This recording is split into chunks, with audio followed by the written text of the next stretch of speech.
Hi friends! Today we're going to be reading Flat Stanley and the Lost Adventure.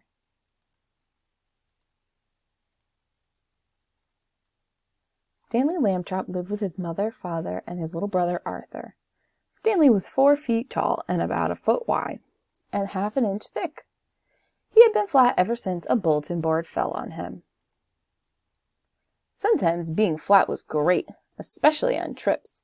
Stanley could fold himself up and get comfy anywhere. Stanley could roll himself up and catch a ride too. I wouldn't mind a ride, grumbled Arthur. But being flat on the beach was a pain in the neck, and the leg, and the arm. Ouch! Cried Stanley. That's the 3rd time I've been stepped on today. Stanley brushed off the sand. Let's do something else, he said to Arthur. Want to go snorkeling? Sure, said Arthur. Stay in the cove, Mrs. Lambchop called. Okay, the boys agreed, pulling on their masks.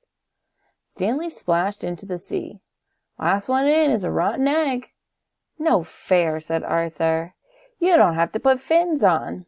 Stanley grinned. It's not my fault. I have them built in. Stanley's flat feet helped him swim faster than Arthur, but he didn't mind slowing down. There was so much to see. Stanley spotted a school of bright blue fish. Arthur pointed out a stingray. Hey, he's flat like you, he tried to say, but it sounded like glub, glub, glub, glub, glub, glub. A small silver dolphin zipped past Stanley. It whirled around and swam back, so close he could almost touch it. Swish! The dolphin raced ahead again. It looked back at the boys as if it wanted them to come along. Stanley looked at Arthur. Arthur nodded eagerly. The boys kicked hard and followed the dolphin to the end of the cove.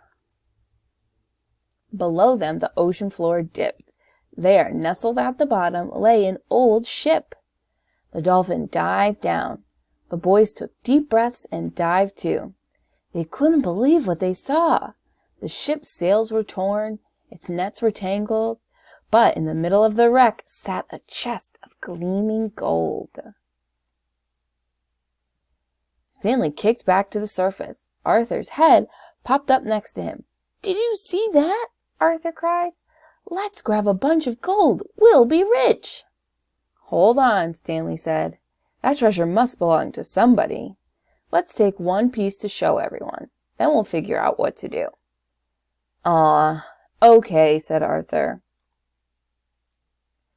Just then a wave slapped Stanley, then another. It's getting choppy, he said. I think it's going to storm. Wait here, Arthur. I'll hurry and get the gold. Stanley dived to the ship again. He picked up a gold bar. It was the size of a candy bar, but much heavier. He slid it into the pocket of his trunks. Stanley was about to head back up when he saw the dolphin. Its tail was caught in an old fishing net on the ship. I've got to help, thought Stanley, before we both run out of breath.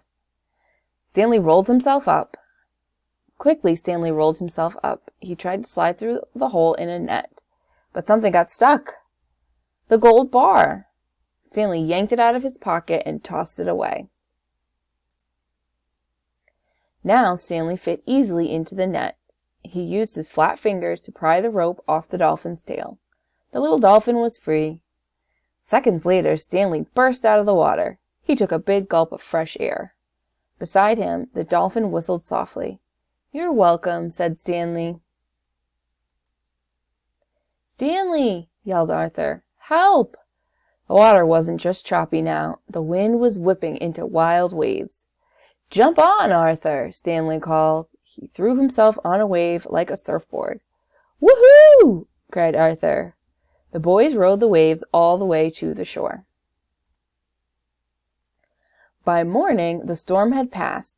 Stanley and Arthur took their parents to see the shipwreck. It was here, really, said Stanley. Mr. and Mrs. Lambchop peered into the water.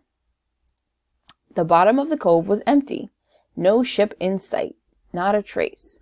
Perhaps the storm carried it away, said Mrs. Lambchop kindly, but Stanley could tell she was doubtful. Too bad you didn't get to keep that gold, muttered Arthur. Then we'd have proof. Stanley heard a whistle. Hello there, dolphin, he called again. The little dolphin whistled again. Then it flipped its nose. Something shiny flew in through the air. Stanley reached out and caught it. Stanley smiled. Did someone say something about gold? The end. I hope you enjoyed reading that story with me. See you later, friends.